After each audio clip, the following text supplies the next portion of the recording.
Policemen of Reddit. What crimes did you see the aftermath of that were so cool that you didn't want to arrest the criminal? I had a case in my first year as an officer where a drunk man launched his car off a boat ramp. We approximated that he was going 50 miles per hour and the car landed in 20 feet of water. Now the cool part. He swam out, ran 8 miles to his uncle's house and stole his tow truck. He then drove the truck back, swam down and hooked the tow cable to the axle of the car, and then proceeded to pull the tow truck into the water as well. We were called on scene and we could only see the headlights and the tip of the hood above water. He was passed out asleep on the dock next to it. Friend of mine used to be a hash dealer, and for some reason he spent his money on reptile habitats. Giant glass enclosures, connected by tunnels, plant life everywhere, dozens of different reptiles living in a lush green world. When he got busted, cops were calling other cops to come take a look. Some even went to get cameras. This was the 90s, because they were so blown away by what they were seeing. Of course they still arrested him, but in the cops' eyes he had become cool reptile guy instead of just another drug dealer they were arresting. My friend is a police officer in Berlin. He and his colleague were sent to an incident of domestic violence. A guy was beating up his wife and the neighbors called the police. When they arrived at the scene they found the son of the wife beating up his stepfather, who was trying to fight back but just catched one hit after the other. The son made sure not to hit his stepfather's face, and when asked later he said, "I didn't want him to drop unconscious. I wanted this to last. Also that would have been unfair as he never hid my mother where other people could see her bruises too." This one always gets me. In my city, a homeless man was breaking into homes by lockpicking. Nothing unusual with that. However, what he did was brilliant. He would wait until he knew the times people wouldn't be home and would clean their homes for them.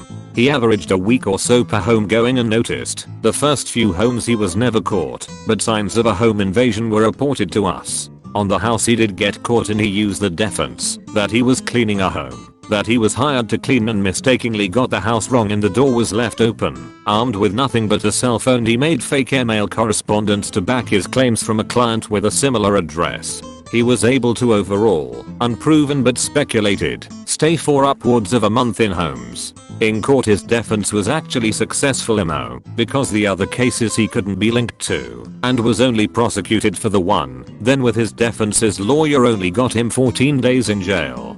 Guy never took anything outside of food. He would clean their house, eat, shower and nap, and then leave. Not a policeman, but a cool dude. Police guy stopped me for speeding one Christmas day many years ago. I was late for my night shift at work so was in a hurry. When he stopped me, I was thinking shit. I'm a big black guy in a BMW with tinted windows. Surely it looks dodgy as hell. I live in the UK. After apologizing, explaining, and showing him my details, he knew I was legit and not trying to pull a fast one. So he said follow me, and he put on his police car light on and helped me speed through the traffic to be at work on time for the night shift. To this day I see him around and buy him a beer in the local pub whenever I can.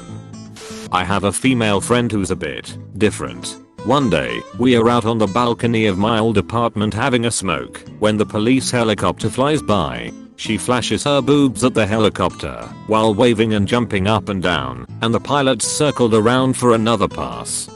This will probably get buried. My uncle was a state trooper in Oregon and pulled over a group of downhill skateboarders for speeding in a 40 miles per hour zone. Apparently they were clocked going close to 60 miles per hour down a gradual decline. Apparently they were even passing most of the cars. He didn't write them a ticket because he was just flat out impressed that their massive balls didn't slow them down. Pretty legendary. Not a cop, but my dad was. He pulled over the local ice cream truck in my town because the driver failed to stop at the stop sign. While reviewing his papers he realizes the guy's license is expired and his permits to operate the ice cream truck hadn't been renewed yet that summer. Instead of writing him ticket after ticket and essentially ruining this man's yearly income, he gave him 2 weeks to sort it out. Ice cream man got all his stuff in order and at the end of the summer dropped off 4 massive boxes of ice cream to our house as a thank you. Never ate so many screwballs in all my life. Not me, but my uncle is a police officer. His main job was to find drugs, and one time they pulled over this guy who was speeding. He had a huge black suitcase in his backseat, saran wrapped shut. My uncle thought this was gonna be one of the biggest drug busts of his career. He and the other officers took the suitcase out of the car, opened it up, and no drugs. The black suitcase was full of dildos. They spilled out everywhere, all different colors and shapes. The officers were laughing so hard that they didn't want to give the guy a speeding ticket. The guy was so embarrassed.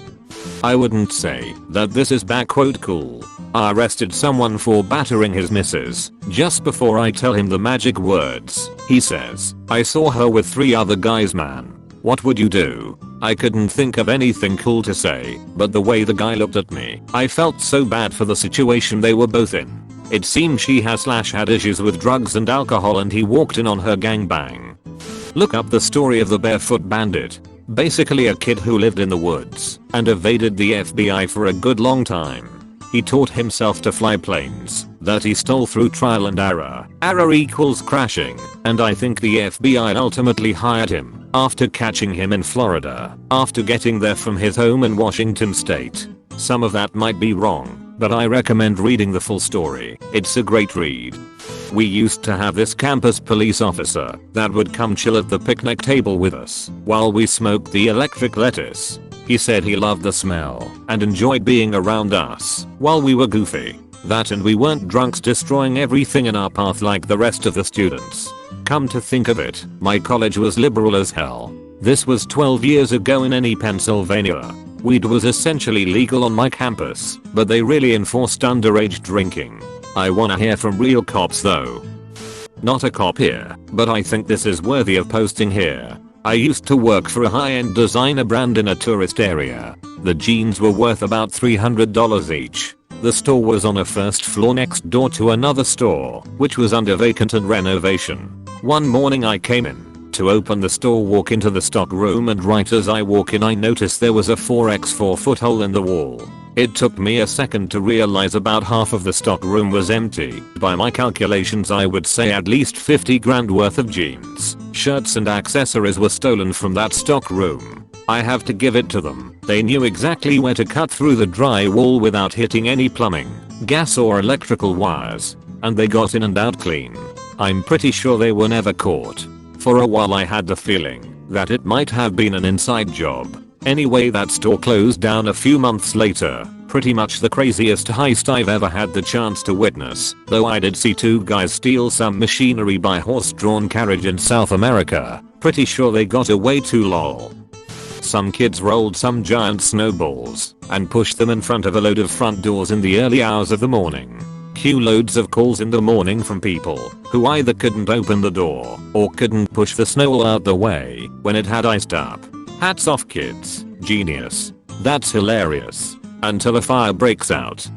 Was briefly a cop right after my time in the AF, before I went into the corporate world.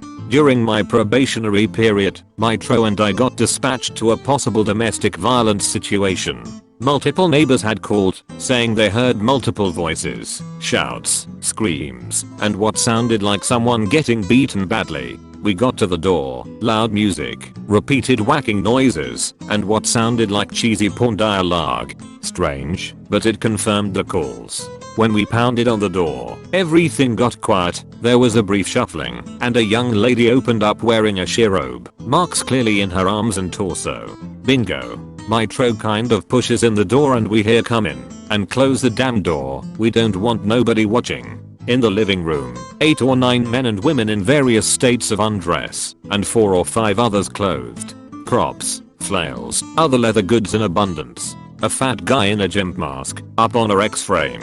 This was like a scene out of a badly done 90s comedy. It was a full-on swingers party with some heavy BDSM thrown in for good measure. We told them to quiet down and not make the neighbors nervous, and wrote it up as a loud party. Technically, it was a crime, but not one that I've ever heard of being enforced between consenting adults. In SC, it's code 1615120, 2012, ACA, the abominable crime of buggery. Buggery isn't defined by statute, but under case law it covered everything from watching porn, gay sex, hetero-oral/anal animal abuse, and, in this case, BDSM play. TL. Doctor got dispatched to a S&M party because older concerned neighbors were correct. A guy was beating his wife and vice versa. This reminds me of the story of Tommy Fitzpatrick. In 1956 he stole a small plane from New Jersey for a bet and then landed it perfectly on the narrow street in front of the bar he had been drinking at in Manhattan. 2 years later, he did it again after someone didn't believe he had done it the first time. I bet the cops that arrested him were very impressed. Hell, he didn't even end up getting that much of a punishment for either crime. The first time ended up being only $100 fine, since the charges were dropped by the owner of the plane, and the second resulted in only 6 months in jail. I'm a cop, but I can't for the life of me think of a good answer for this prompt. I guess the closest would be the group that stole, I want to say tens of thousands from a big box retailer. They had a guy climb into the ceiling in one part of the store, drop into the office with the safe right after a cash drop, steal everything, then leave the same way. There were at least 3 people involved, plus we were reasonably certain the lady who forgot to close the safe was in on it, but as far as I know there were never any arrests made. Don't steal, but that beats the hell out of the guys getting snatched up stealing a fifth of Dark Eyes.